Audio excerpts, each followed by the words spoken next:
Hello, and welcome to another Darwin-splaining episode of We Only Look Thin. I am Katherine Weigel. I am one of your hosts. I'm a Tiny Habit certified coach, a Thrive Global certified coach.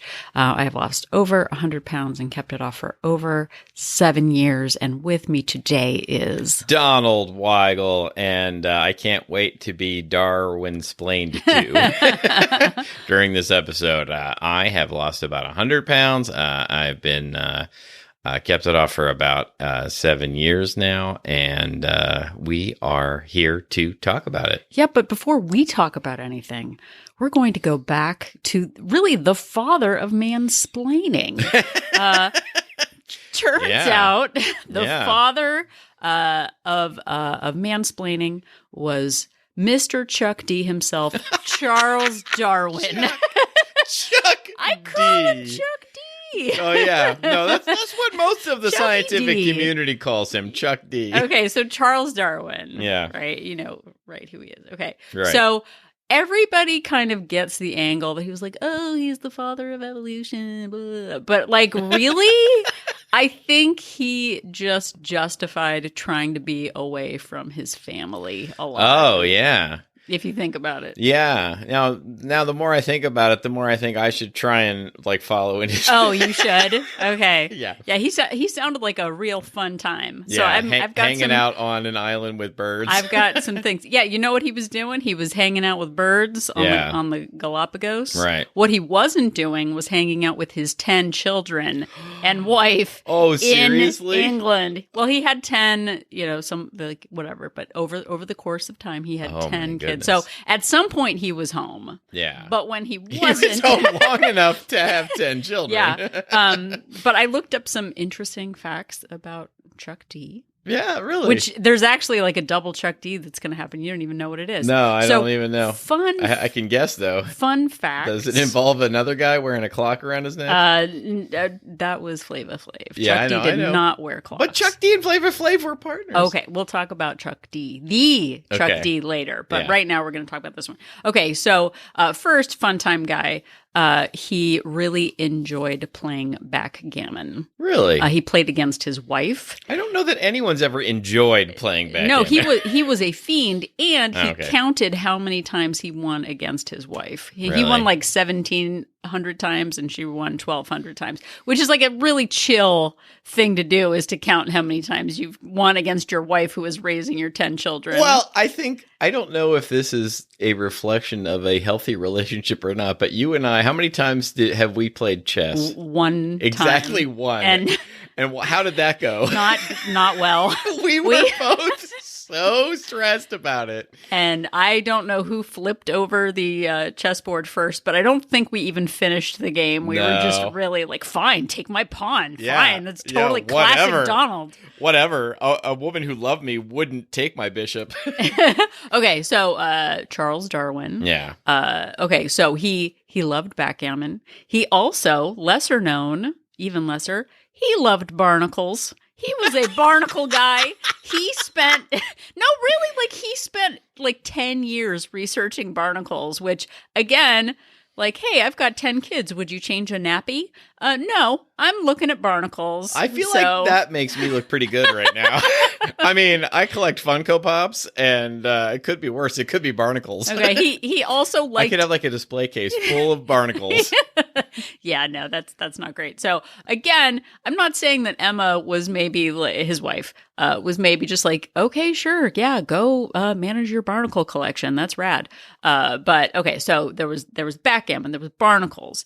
And then another interesting fact. Yeah. He liked eating exotic animals. Oh, my goodness. He sounds like such a winner. Including owls. When he Woodsy Owl. No, Mr. Owl, he's eating the Tootsie Pop. They taste like Tootsie Pops. Oh, no. That's terrible. If he saw an animal, he was like, I wonder what it tastes like, which is like, that's a lot, my guy. Like, why don't you go change a diaper at some point? But okay, here's an actual interesting fact. Yeah. He was born, and I'm not joking, he was born on the same day as Abraham Lincoln. Really? The exact same day? February 12th, 1809. Really? Yeah. Wow. So that is very interesting. And you know what else is interesting about that Chuck D? No. Is that Catherine Weigel, I was actually Chuck D, the Chuck D of Public Enemy, and I were born on the same day. So really, it all comes together. You are the exact same age as Chuck D? No, we were both, our birth month and day are the same, but the year is different. But like, I'm trying to make, so Abraham Lincoln and Charles Darwin and me and Chuck D. So it's like. So you're trying to say you're the Chuck D of weight loss podcast. I'm Abraham Lincoln. I'm the foundress, a foundress, founding father, founding mother. That sounds weird. Yeah. Anyway, I talk a lot about whales. Okay, so those are the interesting facts that I have. But now I'm going to tell you why I'm talking about Charles Darwin. I had to remember who I was talking about. Yeah, you're talking about both of them. Yes, Charles Darwin. Okay, so last week we talked about the dangers of being rigid with your thoughts, with your actions. Oh, yeah. Kind of having black and white ways of getting things Man, that done. was like a whole week ago. That was a whole week ago. How am I supposed to remember what we talked about a week ago? So we told you last week that we would talk about ways to better adapt and be less rigid and more growth mindset-y. Yeah. And so now we're about to do that. Growth mindset-y. Yeah, sure. Why not? That's an adjective now. Okay. So we found an article on Psychology Today by Jennifer Guttman, who is a clinical psychologist. Yeah. And it says like She's got a doctorate in psychology. Yeah, that's what that means. Doctorate in psychology. Thank you for Darwin's that to me. Yes, I wasn't sure how to say it. Degree-splained it to you. Yeah, you degree-splained. Okay, so her article is Learn How Adaptation is Key to Embracing Change and Growth. 5 proven techniques to help you become more adaptable. So I'm going to take Jenny from the block. I'm going to take her to task. Okay, so she starts her article, right? So just in terms of being a little braggadocious and maybe like, is this a fact? I don't know. She says adaptation is a natural next step in personal growth. Okay, I'm listening. Okay, Doctorate haver. Okay, and then she goes on to say humans are the most adaptable species on Earth, which is because of our higher intelligence over all other animals. Like, come on. They're just trying to, like, get a nut and, like, stay out of trouble. And you're like, I'm better than you. I'm adaptable. I could live in New York. Although, in fairness, you don't see owls eating Charles Darwin. No. Okay, so then she goes on to bring up Mr. Chuck D. Yeah. Okay, Charles Darwin considers adaptability the most important human skill. It is not the strongest of the species that survives, nor the most intelligent that survives. It is the one that is most adaptable to change, which I'm like now reading between the lines. Yeah. Okay, I think Charles Darwin wasn't talking about human evolution, but when he said it's the one that is most adaptable to change, I think he was actually writing to his wife and just being like, come on, honey, you've got to be adaptable to change. I'm going off on the SS Beagle. I'm going to be gone for like a year tops. Like, right, I'm going to look at barnacles. You raise the kids. I'm going to hang out with barnacles and birds and backgammon, and you take care of our 10 children. Come on, sweetie. He's handling the 3 Bs. The 3D. if we're really, but someone has to. Backgammon and barnacles and birds do not take care of themselves. So because history is written by the victors, I think he was just like, hey, wait, I could also turn this into my book on human evolution, which actually took him 20 years to finally finish. Yeah. So just like this episode of the podcast. So stepping it back a little bit and maybe taking a little bit of a lighter stance on Charles Darwin.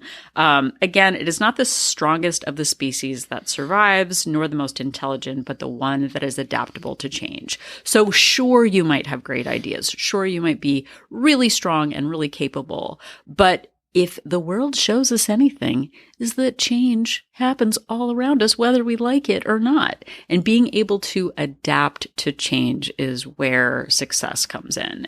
So in conclusion, I am going to say that separates the DAR winners from the DAR losers. Oh, boy. That was not good, but it's fine. Okay, oh, boy. Okay, so she talks about adaptation requiring two other things to actually happen. So in order to adapt, we must be able to assimilate and take in new information.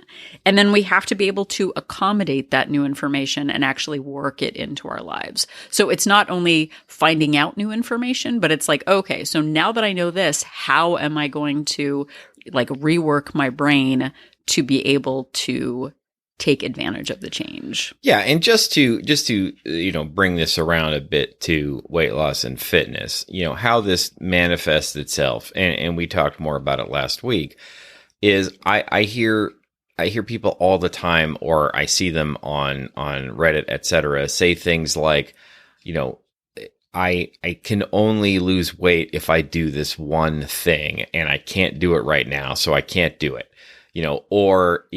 I can't find any recipes that I like that fit my calorie goal. Then what could I possibly do to lose weight? Right. Or I don't like vegetables, so I can't lose weight. Right. Or I can't afford the Weight Watcher app, so I can't lose weight. Being rigid and only seeing one way of getting something done leads us to give up quickly because we want to be right. We talk about that. I'm intelligent. I'm smart.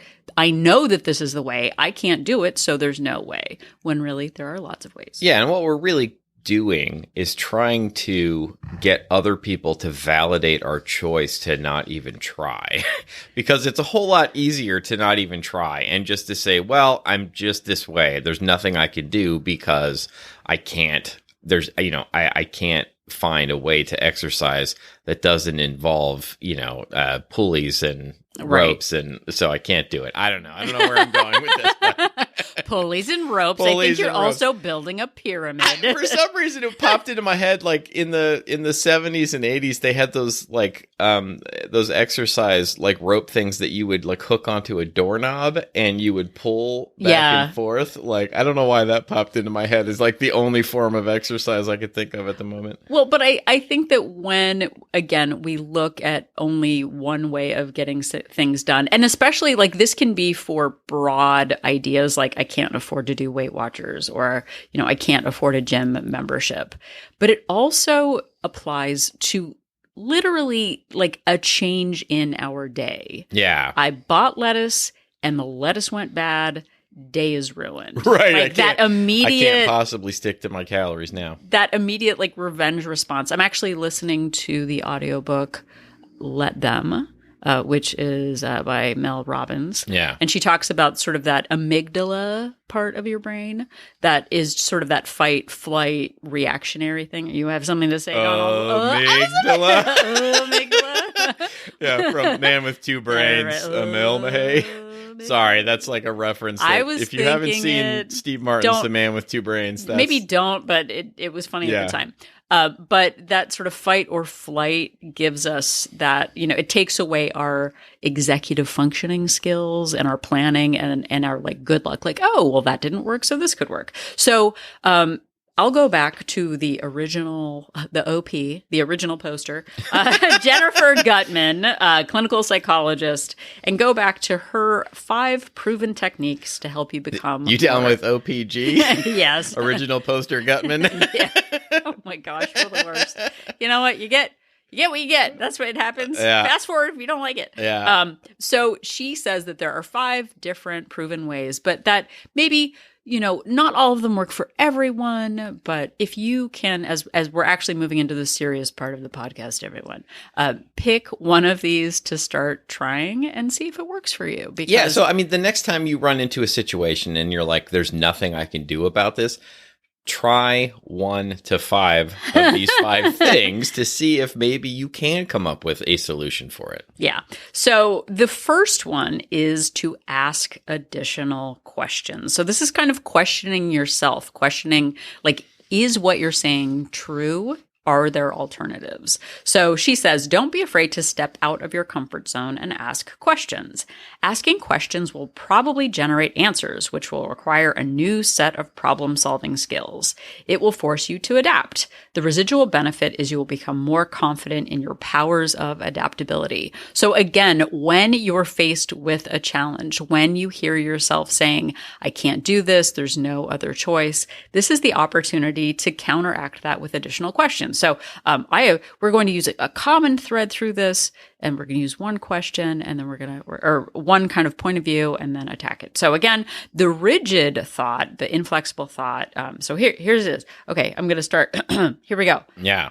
Oh no, it's snowing outside. Now I cannot go running. Oh my Did that sound really natural? Goodness, that sounded so natural. It's snowing, and now I can't you go. should have been an actress. Running, I know. It's snowing and I can't go running. My day is ruined. How many times have we said our day is ruined because we caught a red light, or the food that we thought we brought to work we didn't bring to work, or we forgot to track something, and then we just throw in the proverbial weight loss towel and we stop tracking for the whole day. I can't go running. My day is ruined. So the additional question to ask when you find yourself in that fatalistic, limiting belief is there something else you could do? Like, that doesn't seem like a big ask. Is there something else? And we generally get really annoyed when someone else asks us that. Like, oh, well, have you thought of whatever? And then we get defensive and angry. And then because we just sort of want to stick to feeling like a victim and feeling angry that we can't do what we want to do. Yeah. So it's like, is there an indoor activity that you could do? Well, yeah. But we want to hold on to that just being bitter that we can't get what we think we want. So again, ask yourself more questions and then just sort of recognize yeah, I could do something else. And if you can't think of anything else to do, Google it. What alternatives are there to blah? You'll find a lot of stuff if you just Google it. Yeah. And, I think this is all related, but the next one that she suggests is look through a different lens. And what that involves is when you're trying to learn to be adaptive, you have to accommodate for extra information. And so when you learn something new, you need to try and find a way to adapt that and absorb it into what your framework is. So you might think to yourself something along the lines of, the only way I can lose weight is to restrict carbs. And I have been unsuccessful with that before because even though I can do it for a while, I eventually always want to go back to bread or pasta or whatever it is. So there's no point in trying. But realizing that low carbs isn't the only option out there, and perhaps looking for some new information so that you're not just looking at everything through black and white lens, or the classic, the only real exercise is to go to a gym and use machines at a gym. And realizing that, okay, maybe there's a lot of other exercise out there that doesn't involve that. So going back to our rigid thought, it's snowing, so now I can't go running. My day is ruined. You are also a great actor. I know. It's still snowing and you still can't go running. Your day is ruined. I know. But look at this in a new lens instead of looking at through the black and white lens of my day is ruined. I live in an area that has unfavorable weather from time to time. It's a good reminder that though I love running, it's important to focus on my identity as an active person. Running outdoors is my ideal, but I know that it won't always be possible. It's time to come up with some alternatives. That is some growth mindset right there. That you're a DAR winner if you're going through all that. That's right. So, in other words, and I think that I used to do this all the time. Well, I can't afford a gym right now, so I just can't exercise at all. Oh, look, the weather's bad, so I can't exercise at all. Thinking about other things that you can do and actually coming up and trying some new things is looking through that new lens and using your adaptability to actually come up with a solution and get to where you actually want to be. Right. And we'll talk about this more later, but like it takes a little bit of effort to like, and flexibility, like, and we think of flexibility in terms of exercise, like it's like, ow, it hurts to stretch. Ow, it hurts to lift weights. But when we build up that emotional muscle of looking at other perspectives and kind of stepping back and going like, yeah, I love running, but in like at my core, I'm an active person. Focusing on your identity, what would as a growth mindset person, what would they do? As a healthy person, what would they do? So for me, that really helps. Yeah. And then sort of tying into that, looking at a new perspective. Number 3 is experimentation is learning. We talk about this a lot of like auditioning a new habit. It's not, oh my gosh, now I signed up for this thing and I've got to do it forever and I made this big promise. It's just trying it out. It really takes away that pressure of like thinking about it as perfection. And I think I fall into this a lot, even with little things. Like I recently moved to a new office at work, and, you know, setting my office up the way that I want it, you know, it'd be like, oh man, if you like, do I really want the bookcase there? And then I would overthink it.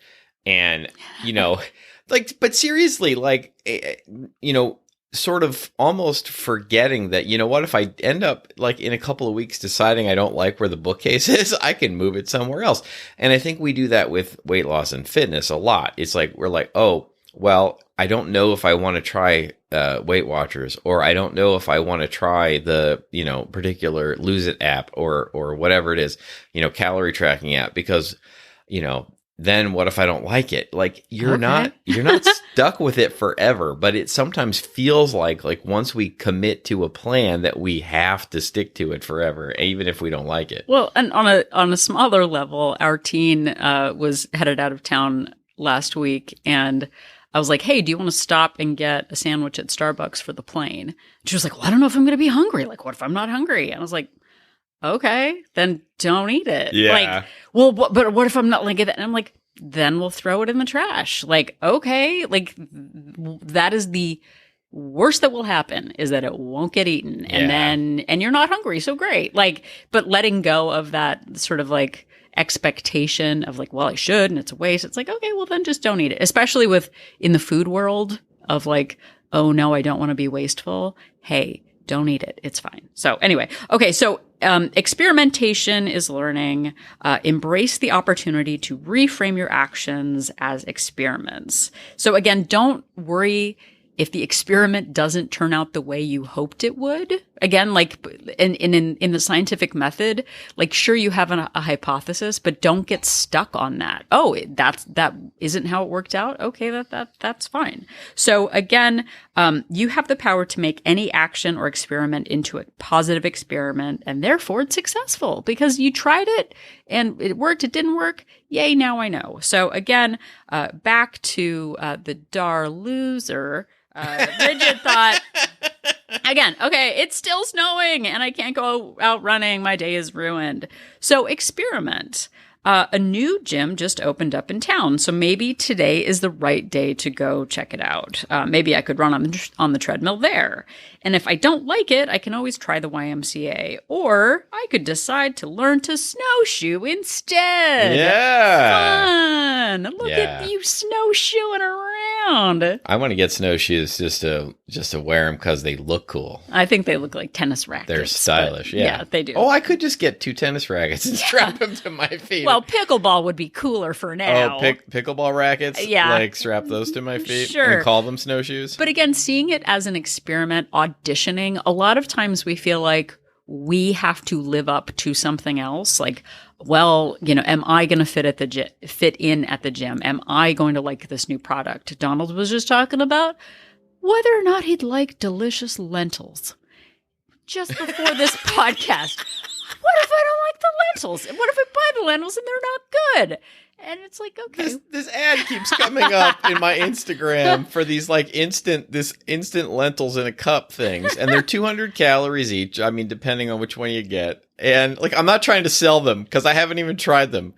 but they keep coming up in my feed and I keep thinking about it. But like the minimum order is 8 of them. And I don't want to just have 7 of them around if I don't like the first one. But anyway. See, and like, it's obvious the part of the internet we're hanging out on that we get ads for lentil cups and not like our daughter's like, when like on the dark web you get ads from like, no, I'm on the lentil cup part of the internet. Yeah, so. I've triggered the lentil cup algorithm in my Instagram feed. Anywho. All right. So number 4, speaking of discomfort, number 4 is be comfortable with discomfort. This is a huge one. Alice Boyce, PhD, also talks about our preference for comfort, but it's just a preference. It's not a requirement. Yeah, but the article says the more comfortable you are with being out of your comfort zone, the more adaptable you become. Because discomfort allows you to reframe your way of thinking. And if you really say to yourself, I'm not going to try pickleball because I'm just not a pickleball person, how will you ever know if you're actually a pickleball person? Yeah. Look, I haven't tried pickleball either, but there's lots of different activities that I thought I wouldn't enjoy that I ended up enjoying. And if I had gone into, with a mindset of, well, running is the only real exercise or lifting weights at a gym is the only real exercise and hadn't, realized that, walking is like a thing you can do that burns calories and lose weight, then I never would have got where I'm going. So going back to our example, you would say, it's snowing outside, so now I can't go running. My day is ruined. That was good. Yeah, man, thanks. You're really getting the hang of this acting thing. Thanks. I'm like, the more I practice, the more I can do it. So the reframe is boo-hoo. Call the wambulance. So you prefer to run outside when the weather is nice and you don't like your local gym. But if you want to continue running, you might benefit from stepping outside of that comfort zone and going to the gym and running there anyway. Is it your first choice? No. But will it get the job done? Yes. Yes, it will. That is a really big one. That like ideal versus the practical, meeting yourself where you are and letting go of having those perfect conditions. I think that is a really big one. Yeah, absolutely. Okay. So the last one is accept that change is inevitable, right? We always talk about those X factors that are coming up. We did an episode called Winter is Coming. We don't know what is going to happen. We cannot, if I'm throwing Nostradamus in here along with Chuck D, we can't predict the future, but we can know that like the weather will change. People will get sick. You'll twist your ankle. There'll be a job change, some unexpected X factor that comes our way. And also good things that come our way. Like, oh, we're going on vacation. Amazing. Oh, people are coming to town. Oh, I have free tickets to whatever. Yeah. There are good things that come our way and things that are more challenging, and recognizing that we can't wait for that perfect time in our lives to make changes. There's never going to be like the weather is perfect. There's no drama at work. There's no family stuff going on. I'm in perfect health. I've got all the money I need. The fridge is full. Like nothing is in my way. Maybe that will happen once, every 5 years, you've got this small pocket of time where everything is the perfect condition. It might last a day. Maybe. Yeah, right. Maybe. And don't confuse those perfect, easy days for the norm. Recognizing that there's something that we can do every day to make an advancement toward our health goals really matters. If Charles Darwin can stare at barnacles for 10 years, you can look at your health goals and then again, go back and ask that question. What else can I do? I feel like Darwin's Barnacles would make a good name for a fantasy football team. Sure. I'll be his long-suffering wife. I'm writing it down. Darwin's barnacles. Darwin's barnacles. Rolls off the tongue. So look at your alternatives. Again, look at those like, yes, my preference is this, but I've got a fallback plan. I've got that lucky meal in the fridge. I've got alternative workouts that I can do, and I've got that growth mindset that I can work on. It is uncomfortable to not get what we want. Quote, Emma Darwin, PhD. Children, it is uncomfortable to have father so far away for so long. Yeah. But we can adapt and adjust. Hey, you don't know. Maybe she liked it when he went away on the island. Yeah, he was a lot. I mean, like the guys into barnacles and backgammon. Like, yeah, hey, I bought you a boat called the Beagle. Why don't you shuffle on off to the Galapagos and tell some birds about it? Me and the kids are gonna have some alone time for a while. Yeah. Oh, poor thing. Yeah. But being able to step back and really adjust our thinking and adapt to new conditions, like that's where we not only survive in health, but we thrive in it. We thrive through every single challenge and know that conditions change, but our focus is going to be the same. So I am going to work on this year. There's so many things outside of our control, but I'm going to focus on what I can control. And so if I can do it, I know you can do it too. Yes, indeed. And thank you so much for listening to this episode of We Only Look Thin. We have a whole bunch, to use the Darwinian scientific term, a whole bunch more episodes out there.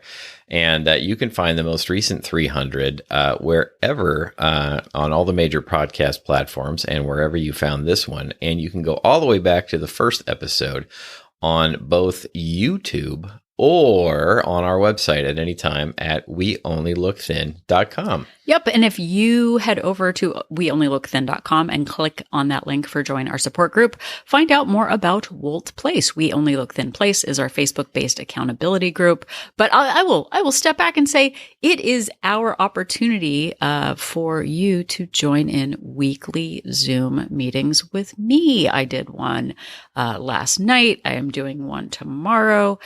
We do hour-long deep dives into so many different issues. I do group coaching, I do presentations, and it's just a really great way to stay present in your health goals and look at things in different ways. Yes, we do have the Facebook group. I know that's not for everybody, but being able to have contact with me every week is, I think, a really big benefit. And then reaching out and connecting with other people on their weight loss journey ventures, I think is also a super great vehicle for just sort of staying present in your goals.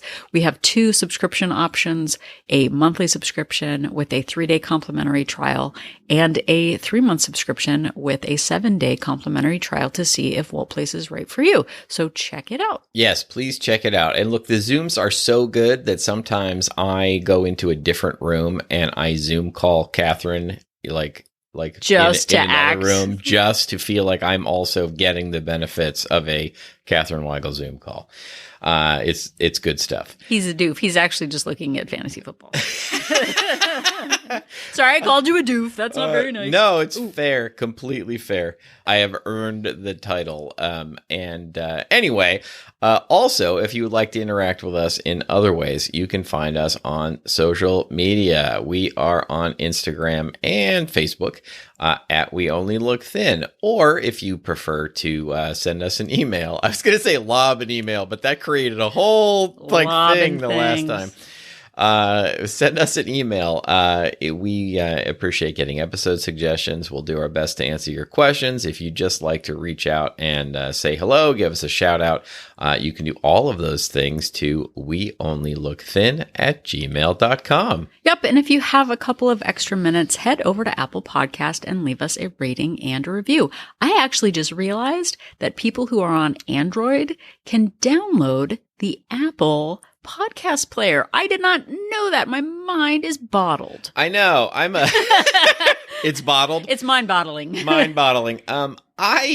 I am feel like we are podcast professionals, and I've had an Android phone basically as long as there's been Android phones, and I didn't know that the Apple Podcast app, I would always go to the Apple Podcast website to look and see. I never bothered to check to see if there was an Apple Podcast app on Android. Yeah, and you can download it, and then you can leave us a rating and a review too. Over 700 delightful, high-quality, good-looking members or listeners have already left us star reviews. So please join, come aboard, and leave us a rating and a review. Not only does it let us know that what we're doing after 7 years, I know. That it is making a difference in your life, but it also helps others find our podcast. So take a minute, get it done. Thank you very much. And there was a study done which showed that leaving us a 5-star review actually makes you more good looking. It's really interesting. Oh, yeah, it is a good looking. No, I know. It was don't look that up or anything, but it definitely happened. Also, if you are in a situation where you're just talking to somebody, if you know somebody who might get something out of the show and you could recommend us, that really helps the show grow. Or if you are in an online forum, a Facebook group, a subreddit, a Discord server that involves weight loss, fitness, podcasting, etc., and you give us a shout out, that would really help us out. Yep. So if you are not sure if your next workout challenge is going to include backgammon or barnacles, just remember that Donald and I and Chuck D are an inspiration. Fear of a barnacle planet.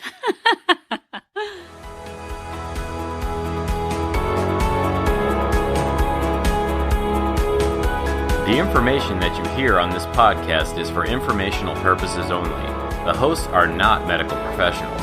You should always consult with your doctor, nurse, or other certified health professional before beginning any diet or fitness program.